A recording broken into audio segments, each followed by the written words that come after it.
Hello, everybody. It is time for a May income and expense report, and I'm going to be updating you on my 2024 financial goals progress as well as giving a net worth update. And it's currently 6 a.m. I just woke up and it's raining outside. So, apologies if you hear the rain and if you hear how not quite awake I am. I'm trying to film this before my family wakes up, so this is what we're working with. So bear with me. Okay, let's go over my income first. So I had a lot of extra sources of income this month. So my biggest chunk was my paycheck. This is 4 weekly paychecks for me. Very normal. Made $60 to $100. And then from my health insurance, I get rewarded on if I do activities on their website, like watch videos and stuff. So I got $25 added to a prepaid Visa gift card. So that's pretty cool. And then I made $500 from bank bonuses. And this was 2 different bonuses. I got a Fifth Third bonus for $450. And then someone used my upgrade checking bonus referral link in my description box, and they get $200 and I got a $50 referral bonus. So thanks for using my link. And so yeah, that was $500 in total. I made $18.20 in cash back, and this came from Rakuten and Upside. I need to add a memo for that one. That was an Upside cash out. And then I made $106.64 from interest from my high yield savings accounts. And then I made $825 from pet sitting this month. I did 2 house sittings and then a few check-ins for my neighbor. So yeah, pretty good month for pet sitting for me. And then I also received a $25 Amazon gift card from work. So all in all, I made $7,699.84, which is just super exciting because, as you can see, the lowest amount that my absolute base pay for 4 weeks in a month is $6,200, and then it's a little bit more. It's $7,000. Wow, it's too early. $7,750 on a 5 paycheck month. So anytime that I can make over $7,000 on a 4 paycheck month is awesome and just getting me closer to my goals. So let's go over my expenses. So in my fun money category, we have $125.55 going out to eat. This is mostly my mom and I going out for Taco Tuesday and a couple of coffees. And we also took my mom out to Texas Roadhouse for a delayed Mother's Day dinner. And then I spent $50 on a Mother's Day gift for my mom. I got her a little massage gift card. And I spent a lot in personal care. I spent $172.53. And this was mostly a haircut, stocking up on my creatine powder, which I talked about this in my last budget with me video, but I'm pretty sure that for June, I'm going to break out my supplements, my health supplements, into a category that's not in my fun money, just because it's money that I absolutely want to spend on myself now to stay healthy. And yeah, it promotes my gym goals and stuff. And I just really see it as a necessity right now. And I don't want to continue budgeting for it in my fun money when it's kind of like the purpose of it has kind of changed for me. So, but for now, it was in my fun money for May.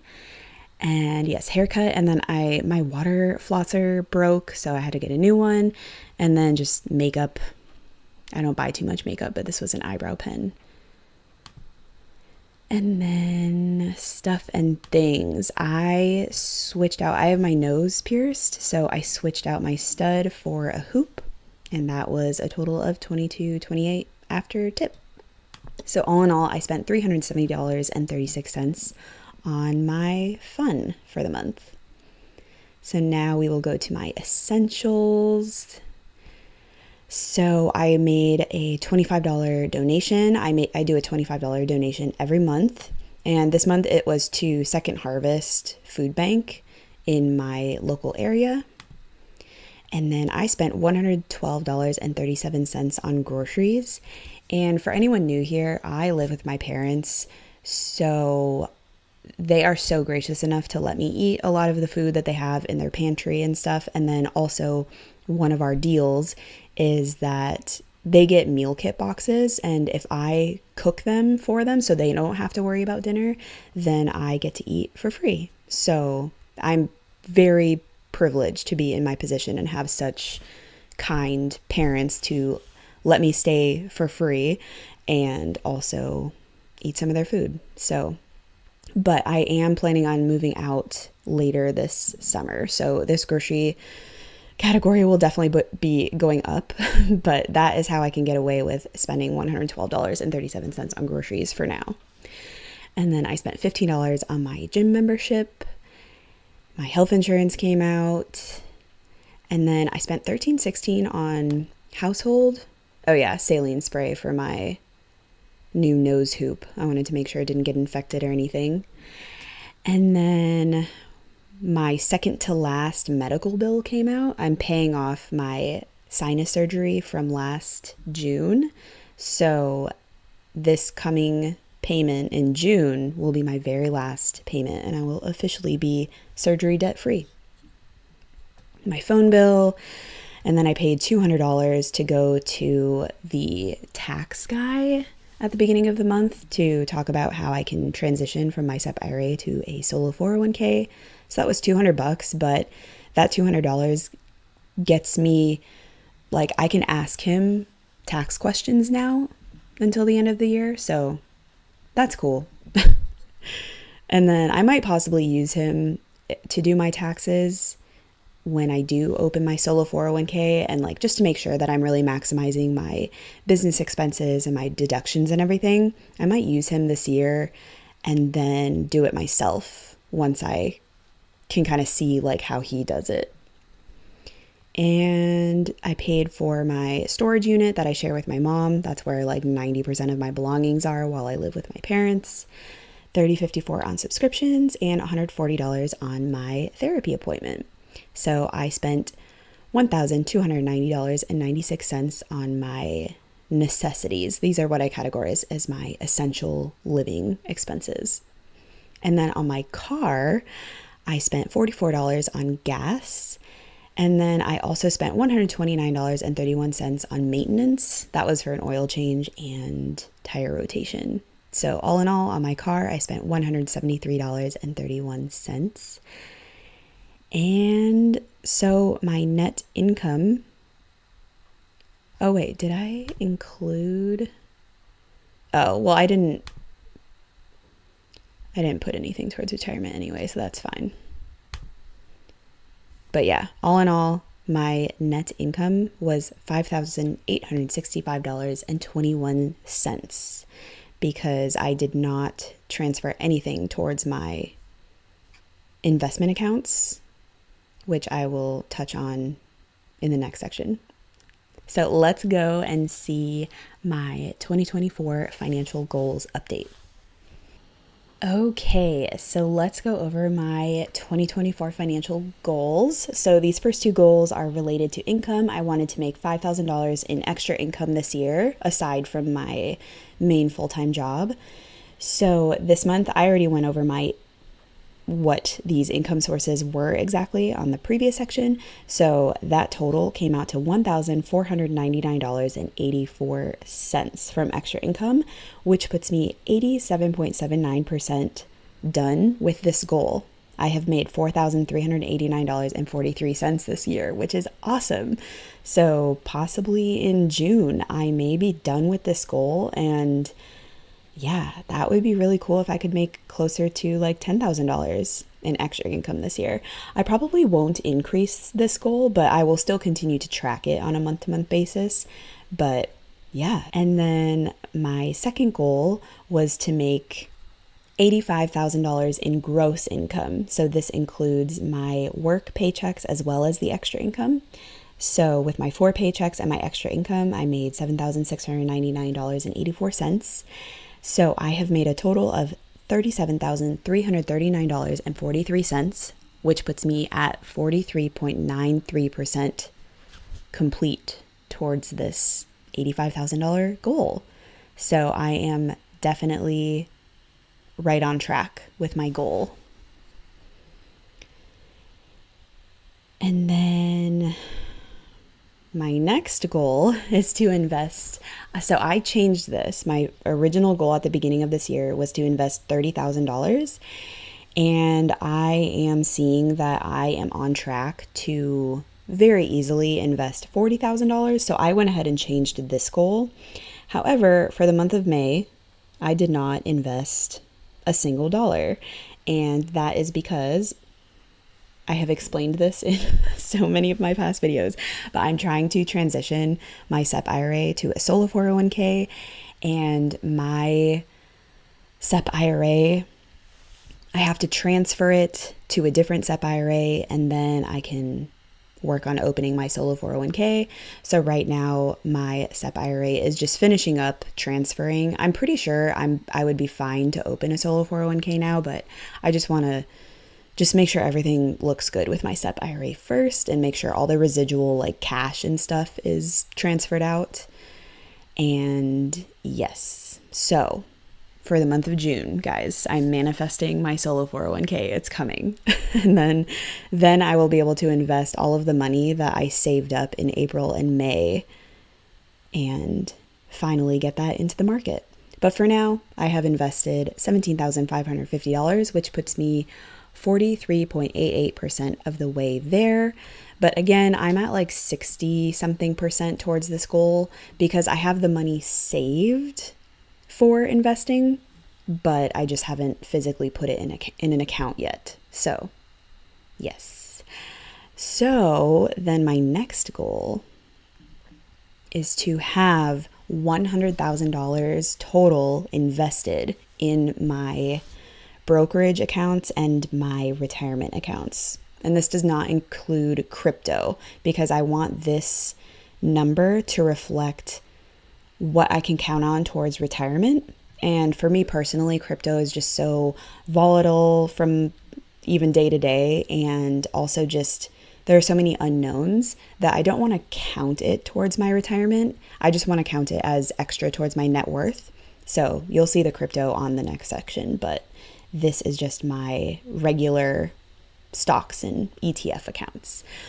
So for May, also I added a line for my solo 401k because I am manifesting that I'm going to be opening it in June. So for May, that was 0, obviously, because it is not open. And then at the end of May, my SEP IRA ended at $17,830.26. So it is up from April. Even though I did not contribute to it, the market did better this month. My Roth IRA ended at $42,085.14. My HSA crossed the $9,000 mark.